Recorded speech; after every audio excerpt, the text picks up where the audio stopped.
What's going on, movie lovers? Welcome back to Apocalypse Movies, and we're here today to review Teenage Mutant Ninja Turtles 2 Out of the Shadows, the sequel to the 2014 surprise hit. Maybe not a surprise, it's a known property. You know, it's bound to make money, and this one just released last night. It technically released today, but obviously there were some showings last night on Thursday. But yeah, we're back again. I'm Jacob Bartley, your host of the Movie News Podcast, and I'm joined by Giorgio Ramos. How's it going, man? This is gonna be great. Or is it? What's that line from?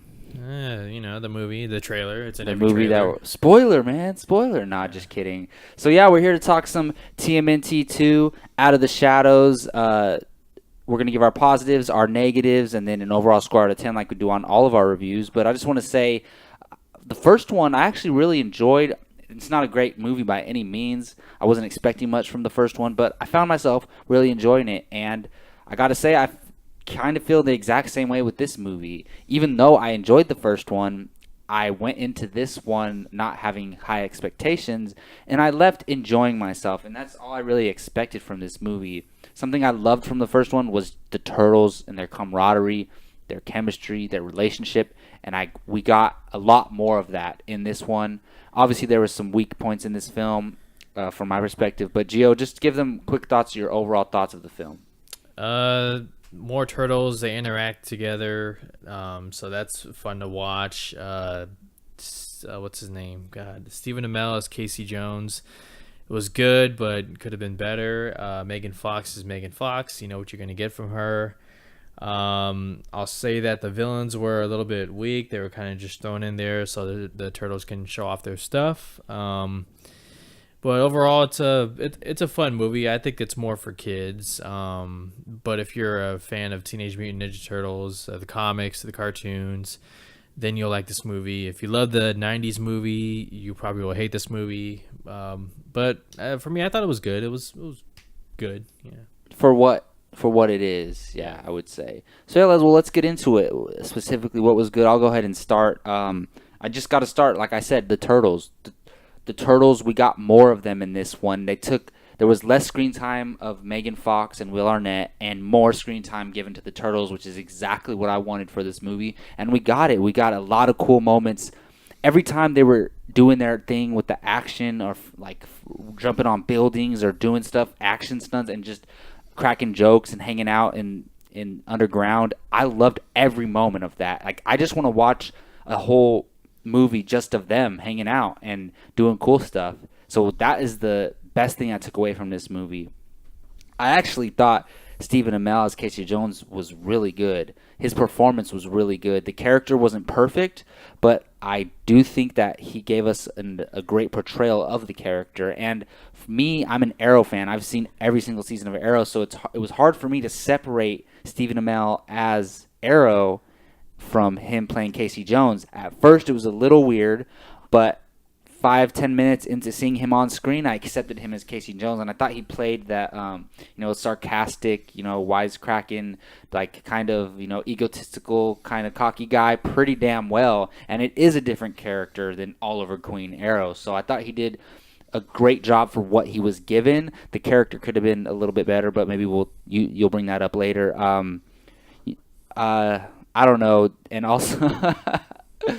The action was awesome, and yeah, it was just a fun adventure. Those are my two big positives. Gio, what would you say are your positives? We might have the same ones. I'll agree with the Turtles. I like their conflict about wanting to, considering, becoming humans again or going back to normal, because throughout the film we get hints that they have to abide by these certain rules because society won't accept them and this and that. And I like how the story touches on that and presents a little bit of internal conflict within the Turtles.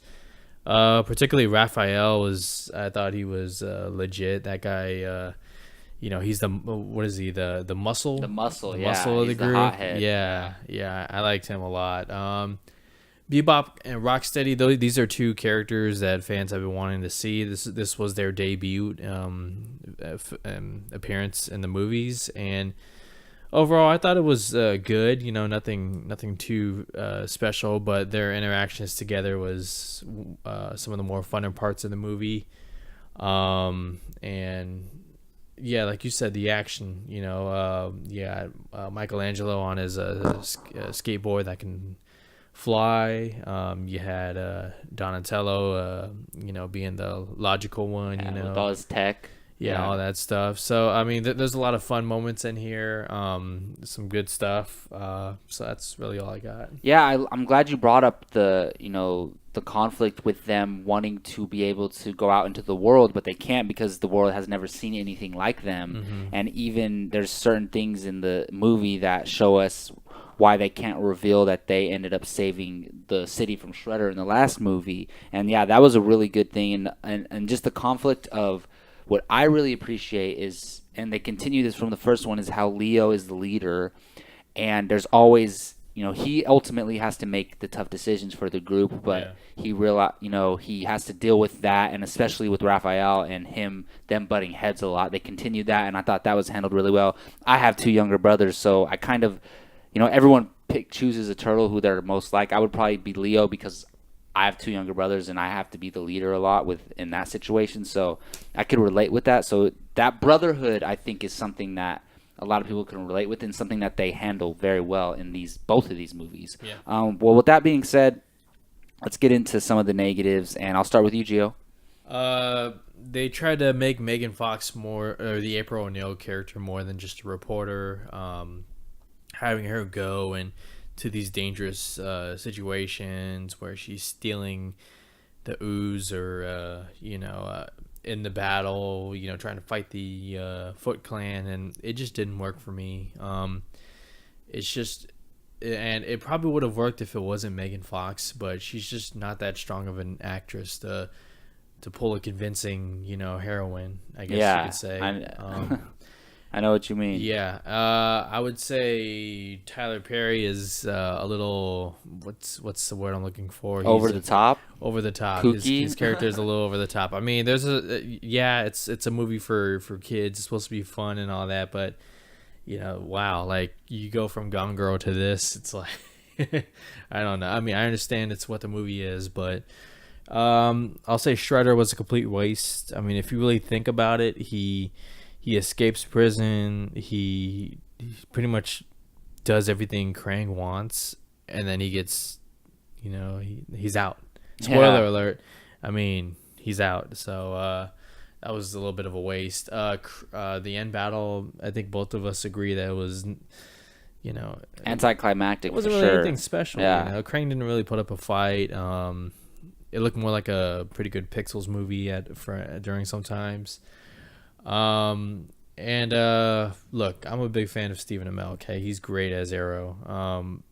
And I was kind of hoping he would be given a little more to do in this movie, really showcase what he's made of. Because Arrow, I mean, obviously he's Arrow, so he's allowed to do more. He's given more to do, but in this movie, some of the character, points, the arcs are just.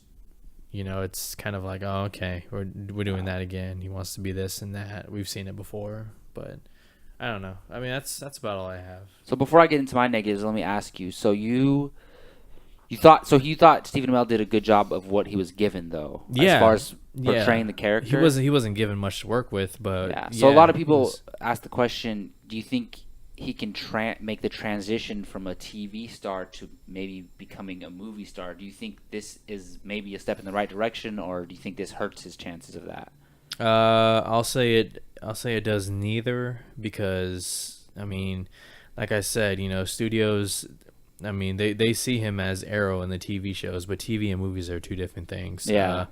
And it's just it's not a good sample. Maybe if he does more dramatic movies or something like that, or something else, I mean, he kind of knew what he was signing on to when he did this, what this movie was trying to be, how it was learning from its mistakes in the first movie of being too serious and too dark at times. So I mean, it's not his fault, but I want to see him get another opportunity in the future with something else. So. Yeah, I agree with you in the sense that the character could have been better, but I actually thought they started off strong with the character, and then what they set up in the beginning with the character, you're like, oh, I'm invested now, and it didn't really pay off in the end.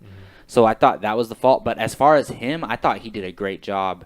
And I'm trying not to be biased because I'm a huge fan of him on Arrow, but I honestly do. I was able to see him as a different character, and I think that was his biggest,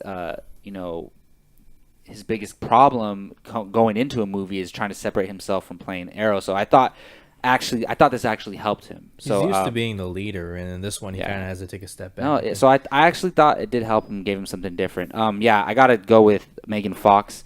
I don't hate on Megan Fox. A lot of people hate on her. She's a beautiful woman, and she can fit right in certain roles. She can be serviceable in certain movies. But when they're trying to. April O'Neil is supposed to be in her own right a hero, in her own right, working with the Turtles and helping them solve things. And I just don't buy Megan Fox in that role. So, and what I explained to you on the car ride over here is that I thought Stephen Amell was very charismatic and actually acting and giving a good performance in his scenes, and she's trying to bounce off of him and create that same charisma and chemistry, and she fell flat. I thought he made her look bad in a way. Yeah. So and it took me out of the scenes a lot. I thought, I don't blame Tyler Perry. They asked him to play that character, yeah. But the character was kind of dumb. I don't know. I thought Bebop and Rocksteady were funny, but they're just a little cheesy for me. I know it's for kids, but a little cheesy for me. And just I did not like Krang at all. I don't know much about the Ninja Turtles history or anything like that. I can't even remember what Krang looked like in the cartoon series or anything. I just thought it looked bad. They should have made it a more not realistic, but just toned it down a little bit with Krang as far as the look and the way he acted. It wasn't appealing to me at all. So those are my main negatives. So with all our positives and negatives out of the way, just closing thoughts. Would you recommend this movie, and to who, and score out of 10? Closing thoughts. It's a fun movie. If you're a fan of Ninja Turtles, definitely check it out. If you have a little brother or sister or nephew, niece, definitely take them to go watch it. The two of you might enjoy it together. Or if you're a movie enthusiast, you probably want to check this one out. The marketing has been good. It's been really solid. I would say it's for me personally, it's not as good as the first movie. But there's some redeeming qualities like the Stephen Amell, like the Turtles interacting, and for myself, Bebop and Rocksteady making their debuts. So I would give it a 7 out of 10. Oh, wow. Nice. 7 out of 10.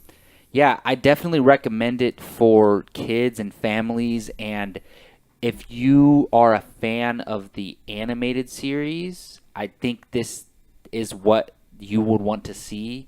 If you're one of those people who's like, oh, I'm a fan of the 90s movies and don't ever change the 90s movies, you might not enjoy it, but you should probably get out of that mind state in the first place. And I do think, fans of Turtles and families will definitely enjoy this movie.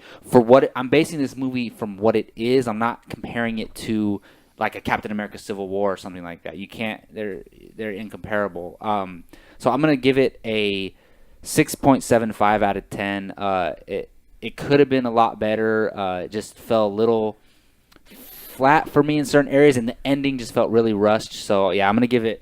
I usually don't do like 0.75s, but I'm gonna give it a 6.75 out of 10. But overall, all things considered, that's a high score. That means almost 70% of the movie I thought was really enjoyable, and the Turtles make for that. But all right, well, that's gonna wrap up our review of Teenage Mutant Ninja Turtles 2: Out of the Shadows. I want to thank Gio for joining me today. Let them know where they can find you online. Find me on Twitter at GioRamos24 and check out apocalypsemovies.com.